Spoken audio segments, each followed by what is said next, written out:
காலையில் நாங்கள் 5:30 மணி 6 மணிக்கு கிரவுண்டில் நிற்போம். மண் கொட்டு, பால் கிடையாது, ஒரே ஒரு பால் இருக்கும். ஆனால் கிரவுண்டில் 20 பேர் இருப்போம். 10 பேர் தான் விளையாட முடியும், 10 பேர் வெளியே நின்றுக்கிட்டு இருப்போம். அவ்வளோ போட்டி இருக்கும். மூத்த விளையாட்டு வீரர்கள் அவ்வளோ தூரம் வருவாங்க, பிசிக்கல் டைரக்டர் அவ்வளோ தூரம் வருவாங்க. ஸ்கூலில் சப்போர்ட்லாம் அவ்வளோ இருக்கும். ஆனால் எங்களுக்கு பருவ வசதி கிடையாது, ஒன்றும் கிடையாது. காலில் பேர் பூட்டோட தான் விளையாடணும். ஷூஸ் கிடையாது, ஒன்றும் கிடையாது. ஷூஸ் வச்சுருந்தாலும் அதில் டயரை தச்சு வச்சு விளையாண்டுக்கிட்டு இருப்போம். அந்த அளவுக்கு பொருளாதார நிலையில் அப்படி இருந்தோம். இன்னைக்கு வந்து ஒரு பெரிய மனிதர் வந்து மதுரையில் உருவாக்கணும், பிளேயர்ஸை உருவாக்கணும்னு ஒரு பெரிய மாறுதலை கொண்டு வர்றாரு.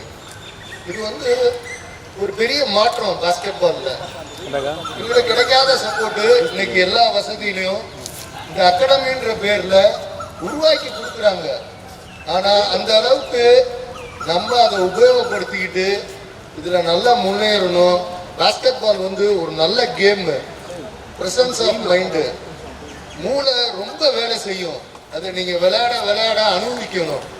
அதுல உருவாக்கிட்டே இருந்தோம்னா நேஷனல் லெவல்ல நிச்சயமா உருவாகணும். நல்ல சப்போர்ட் இருக்கு. பூபதி வந்து நல்லா செஞ்சுக்கிட்டு இருக்காரு. எதுவுமே செய்யாதவங்க இந்த லெவலு மதுரையில யாரும் செய்யலை. இதை உபயோகப்படுத்திக்கிட்டு எல்லாருமே முன்னேறணும், எல்லாரும் நேஷனல் லெவல்ல வரணும். அதான் எங்களோட விருப்பம். சீனியர் பிளேயர்ஸ் எல்லாமே இருக்காங்க, அவங்களோட இன்ஸ்பிரேஷன் நல்லா இருக்கும். இனிமேல் வந்து அவங்களும் வந்து நாங்களும் வந்து விளையாண்டாதான் உங்களுக்கு வந்து முன்மாதிரியா இருக்கணும். உழைப்பு ரொம்ப முக்கியம், விளையாட்டு ரொம்ப முக்கியம்.